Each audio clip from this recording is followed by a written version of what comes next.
What's going on, guys? It's Rylan with Bones and this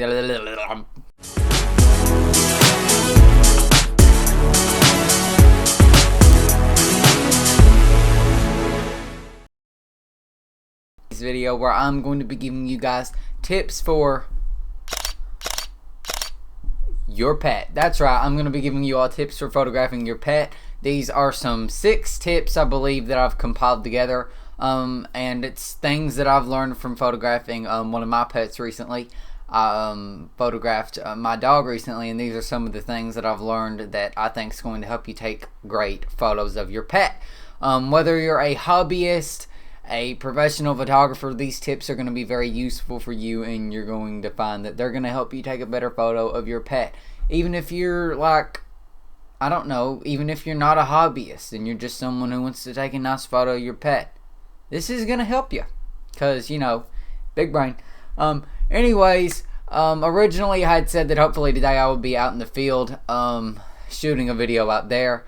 But unfortunately the weather has not cooperated like I was afraid of. But we are here in the office yet again. Before we get into today's video, I want to remind you guys to go down below and like today's video. While you're down there, you might as well go ahead and subscribe and hit the notification bell so you get notified every time I upload a video. Now, I'm going to be giving you all some of the best tips you've ever got to photograph your pet. The first tip I have for today's video is to use fast shutter speeds. This can be difficult for hobbyists because it helps to know how to configure camera settings in manual mode. This can also be difficult for people on smartphones because in a smartphone's camera app, you aren't going to have access to control your camera settings. However, don't worry if you are a hobbyist, because I have a video on how to control your shutter speed, which you can click right here to go and watch.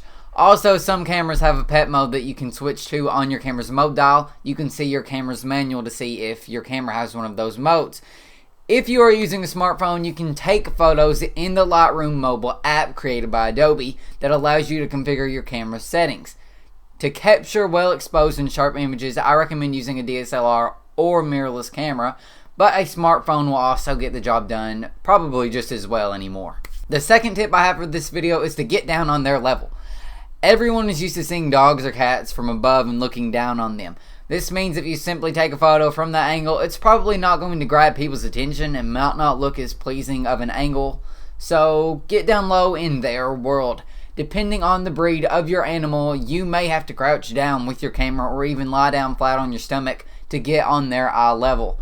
Your goal should be to get eye level with them or even lower to really capture the great view of their facial expressions and kind of what they're feeling in the moment.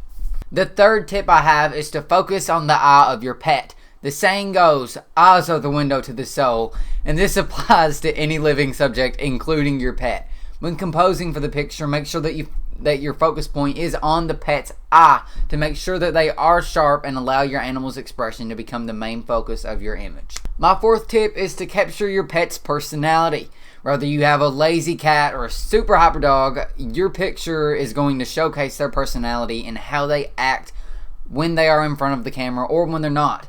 With this being said, take photos in an area that they are comfortable being in. You're less likely to get a good image showcasing your pet's character if you're in an unfamiliar place like a studio. Go to a park or even your own backyard to allow your pet to loosen up and relax to make it appear like they are so much more comfortable in front of the camera. My fifth tip is something that's also very important for shooting wildlife photography. Be patient. Aside from camera gear and techniques to capturing a photograph, to capture a good photograph of your pet is most likely going to require a whole lot of patience. Your pet isn't going to easily follow your instructions unless it's well trained by a professional. Not to mention, when working with pets, dogs in particular, they are known for absorbing human emotions. So if you begin to become frustrated or stressed, they're going to sense it as well. The worst thing you can do is to raise your voice and repeatedly command them to do something, because this will only confuse them or even scare them and freak them out. Remember, they mirror your emotions, so the more you're relaxed that you are, the smoother your photo session will go. My sixth and final tip is to reward your pet. Throughout the session, you should offer them treats or some kind of food that they really like. This will keep them motivated and cooperating with you in order to capture some great images. Treats can even serve as bait, props, and tools that can help warm your pet up for the camera. like this photo of one of my dogs with a bone. Is she cute or what? Well, thank you all so much for choosing to watch this video. I feel like you are now going to be professionals at taking images of your pets, because these are the best tips that you're going to find anywhere. If this video helped you, definitely make sure you share it with a friend. If you enjoy my so-called sense of humor or just these videos in general, definitely make sure that you share it. Also, go ahead and go down below and like the video and subscribe and hit the notification bell to get notified every time I upload a video, and you can be the first person to like, comment, and watch it. It would mean the world to me if you all would also check out my photo book. It's right here. It's Out of the Darkness. You can go to www.blurb.com and search Out of the Darkness, or you can use either one of the links down below in the description. You can purchase an ebook version of this book as low as $10, and I mean, that's a pretty good deal for a photo book as good as this one. So it would help me out a lot if you all would check that out as well. Thank you all so much for watching this video. I really hope it helped you. If you have some cute pictures of your pets, feel free to send them to me on Instagram or tag me in them. My Instagram is @RylandsAmazingPhotography. I would love to see your all's photos. Thank you all so much for watching once again, and I hope you guys have an amazing day.